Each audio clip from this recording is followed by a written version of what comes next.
So you're a filmmaker, right? Yeah. So what does that mean? I mean, you know your camera settings, you don't shoot auto white balance, you use a gimbal. Most importantly, you edit in DaVinci Resolve. Just kidding. Or not. Well, no. Listen, what makes a shot cinematic? Yeah, that's what I thought. Let me educate you. You ready? Let's go. If we take some of our favorite films and look at the cinematography, all of them have very good lighting. But what is the definition of good lighting? Well, it's lighting that makes sense and is motivated by something. Okay, so we got that down. Now, my mission is to create a lighting setup that I've never done before, pushing myself out of my comfort zone to find my potential. So step 1, we need a powerful light. Conveniently, Zhiyun sent over the brand new Molas G300. It's plenty power for what we need. So after playing with this incredible light, we can start the planning process. For this scene, I want to create a dining shot of one character at this table. So I need to draw up a sketch. But yeah, I'm not an artist. Anyway, use your imagination. Actually no, scrap it. I'm just gonna wing it. Let's grab my camera and the Molas G300. Now Zhiyun was also kind enough to send out their 90cm softbox. And this thing is incredible. But the only issue is I don't have any more space in my room, but it's totally worth it. Anyways, where were we? Oh yeah, I wanted to frame up my shot first, and then add the light.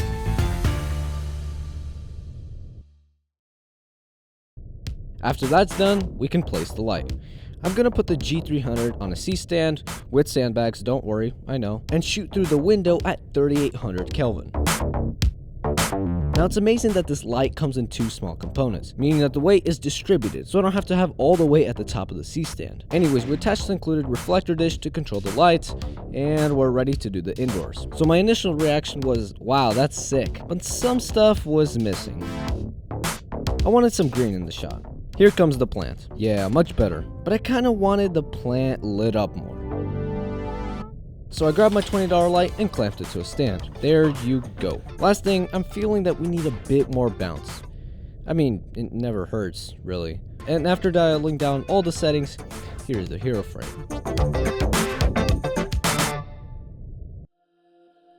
This video is not sponsored by Zhiyun, however they did give me this light to test around, give my opinions on it, and they're not paying me, and again, all opinions are mine. Now one of the most impressive features of this light is how small and compact it is, making it easier to travel with.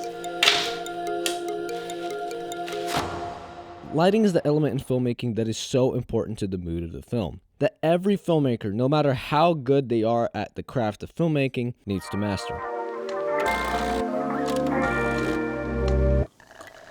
So that was super fun, especially for me, pushing myself out of what I normally do and really taking time to perfect one shot. So let's recap exactly how I did it and how you can emulate sunlight with basically any light.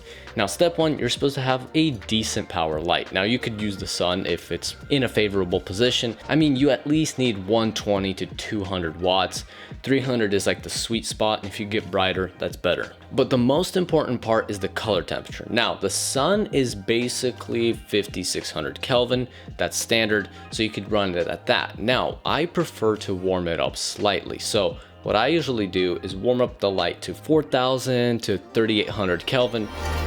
That creates a bit warmth in the shot, and depending on the look and the vibe that you're going for, might come in clutch. Now with the Zhiyun Molas G300, that was not an issue. Not only is this light pretty small and compact, it packs a punch. Now it has 0 to 100, and then if you press and hold both buttons, it will expand to 100 max, which takes the light to a 500 watt power in a small package. Not only that, you got full bi-colored options, and on top of that, the light is pretty accurate compared to its competitors.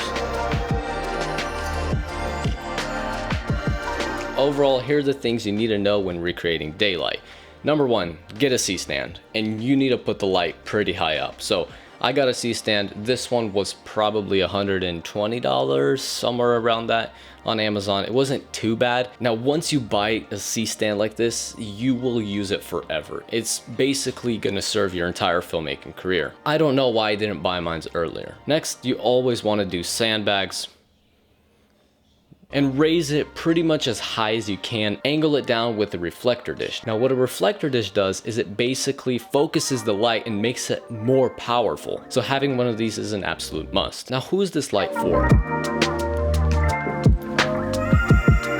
Honestly, I think it's for solo creators who are traveling light and they want to bring a professional high output light with them, but don't want to buy one of these, okay? Not only that, this is perfect for solo home studios and productions as well. Having a small light which can pack such a powerful punch is incredible. Now the softbox is a whole different story. This thing is super big. Now they have the 60 and the 90 centimeter softbox, and I definitely underestimated how big that was until I got it into my room. This thing's massive, but it's super soft. It has 2 layers of diffusion, and I feel perfectly fine running 2 layers of diffusion and a grid on top and still run at 50% power. I mean, now one of the downsides of this light is the fans are slightly loud, but I totally understand it given that it's this small and it packs 500 watts. So overall, I was super impressed with this light and definitely going to be on top of my list as one of the best lights you can purchase for solo creator or if you're running a production company. So if you have any questions about the light, drop them in the comments down below.